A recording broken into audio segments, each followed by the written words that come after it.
magandang buhay sa ating lahat. Parang kami na po yung huli, ano. Siyempre, dadalawa lang kaming natira. So, dalawa na kaming pupunta dito sa harap. Ayan. So, pasensya na po. Unahin na namin maghingi ng pasensya kasi di namin alam kung tumpak yung aming ginawa. Basta't isinagawa namin kung ano yung naiintindihan namin. Magkagayon may salamat na agad sa mga makikinig. Ang inyong pong lingkod, Maria Teresa H. Duerme. And Floreta P. Martin. Ang aming napiling paksa ay pandiwa. Aming iangkla dito ang paglinang ng kasanayan sa wika. Kung kaya't ang aming nabuong gawain ay lights, camera, action.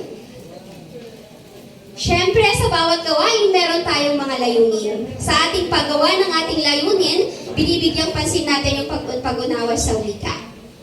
And, babasahin ko pa ba? So, sa pag-unawa ng wika, naipapakita ng mga mag-aaral ang tamang paggamit ng wikang Filipino sa dialogo at pakikipagtalastasan. Then, bibigyang pansin din natin ang pagpapahayag ng kanilang damdamin. Kung kaya't, nagawa natin ang naipapahayag ng mga mag-aaral ang kanilang emosyon sa pamamagitan ng kilos, galaw at tinig.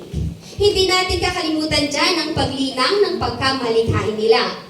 Nakagagawang mga mag-aaral ng malikhaing eksena na may kaugnayan sa pang-araw-araw na buhay. And syempre, pagpapaunlad ng kanilang kooperasyon.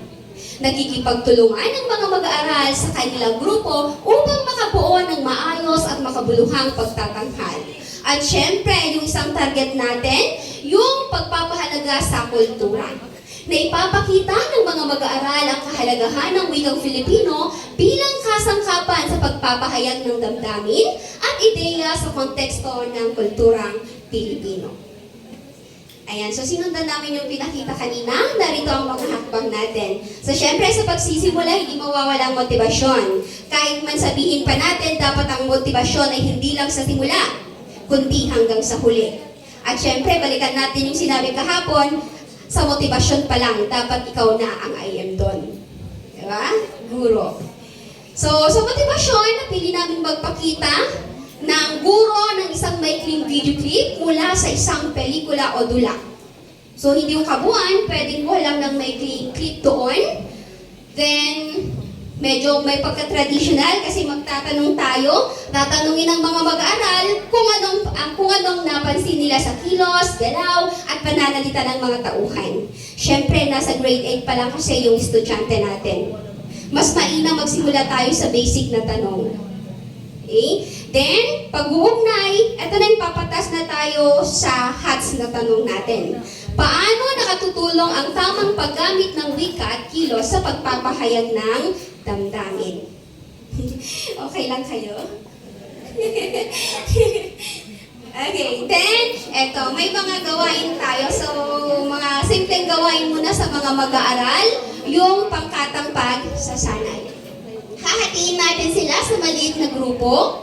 So, itong gawain na una na ito yung pwede din natin na pagyamanin doon sa huli nilang pinakapagtataya. Bubuo sila dito ng grupo, gagawa ng maikling eksena, 2 hanggang 3 minuto lamang, mas mainam meron tayong target na oras, na may malinaw na tema, gamit ang wastong Filipino sa dialogo. So sa kanilang pagganap, ipapakita nila doon ang kanilang eksena sa harap ng klase. So maikli lamang yon. And of course, sa kanilang pagpapakitang gilas, mayroong mangyayaring pagsusuri. Pagkatapos ng pagtatanghal, magbibigay ng puna ang guro, hindi lang yung guro, pati yung mga mag-aaral tungkol sa paggamit ng wika, kilos at ekspresyon. Kung kaya't, habang may nagpapakitang gilas sa harap, mainam din na ang guro ay magbigay ng oryentasyon habang may nagpapakitang gilas at habang nakikinig naman ang mga iba. Okay. And of course, paraan ng pagbabahagi. So, ito yung paraan ng pagbabahagi nila sa oral presentation, pagganap ng eksena sa harap ng klase. Pero sa ngayon, upgraded na tayo, di ba? Minsan, sa halip na ipakita nila to sa harap, kapag nakulang na tayo sa oras, okay, i-video na ninyo yan. Di ba? I-video na nila lamang yun, din isesend na lang sa mga academic na GC or academic na classroom. Sa talakayan naman, pagbabahagi ng karanasan ng bawat grupo sa proseso ng paghahanda at pagtatanghal. Then, reflection, pagsulat ng maikling sanaysay tungkol sa natutunan sa paggamit ng wika at kilos sa mabisang komunikasyon. And syempre, dako na tayo sa pagtataya.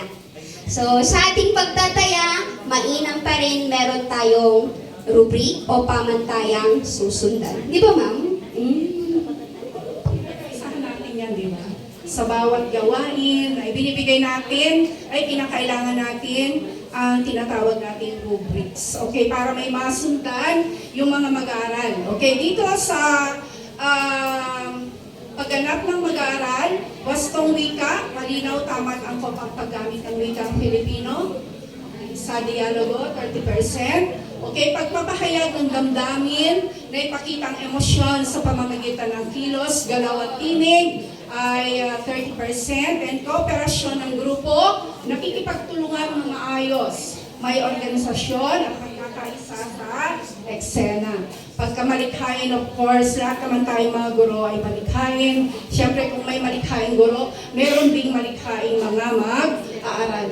Okay, original at malikhaing pagbuo ng eksena, may kakaibang estilo o ideya. Okay, so dumako na tayo sa pagtataya ng mag-aral, mini-dula sa silid, aralan. Okay, kung may drama sa inyong mga bahay, meron ding dula doon sa loob ng silid, aralan. Okay, so alam niyo ako, mahilig ako magdrama sa bahay namin. Okay, wag dula-dulaan. Agi ko na nga, ugong-ungot at kinila kay ko nga, joke ko na. Okay, so, pangkatang pagbuo, naputol-ulok na ang kwarta. Okay, so pangkatang pagbuo, hahatiin ang klase sa 4 at 5 mag-aral bawat grupo. Okay, so maaaring dating grupo rin. Pagpili ng tema, bawat grupo ay pipili ng isang sitwasyon mula sa pang-araw-araw na buhay. Okay, halimbawa, okay, sitwasyon ng pamilya, sitwasyon sa paaralan, kaibigan at komunidad. Okay, kung bakit may komunidad, ano bang kinalaman nito? Dahil sa lesson natin, of course, pinapasok natin ang localization at saka indigenization. Okay, next ay ang pagsulat ng dialogo, gumawa ng maikling script, 5 to 7 na linya, bawat tauhan na gumagamit ng tamang Filipino. Bawat mag-aaral yata ito, anak, ano?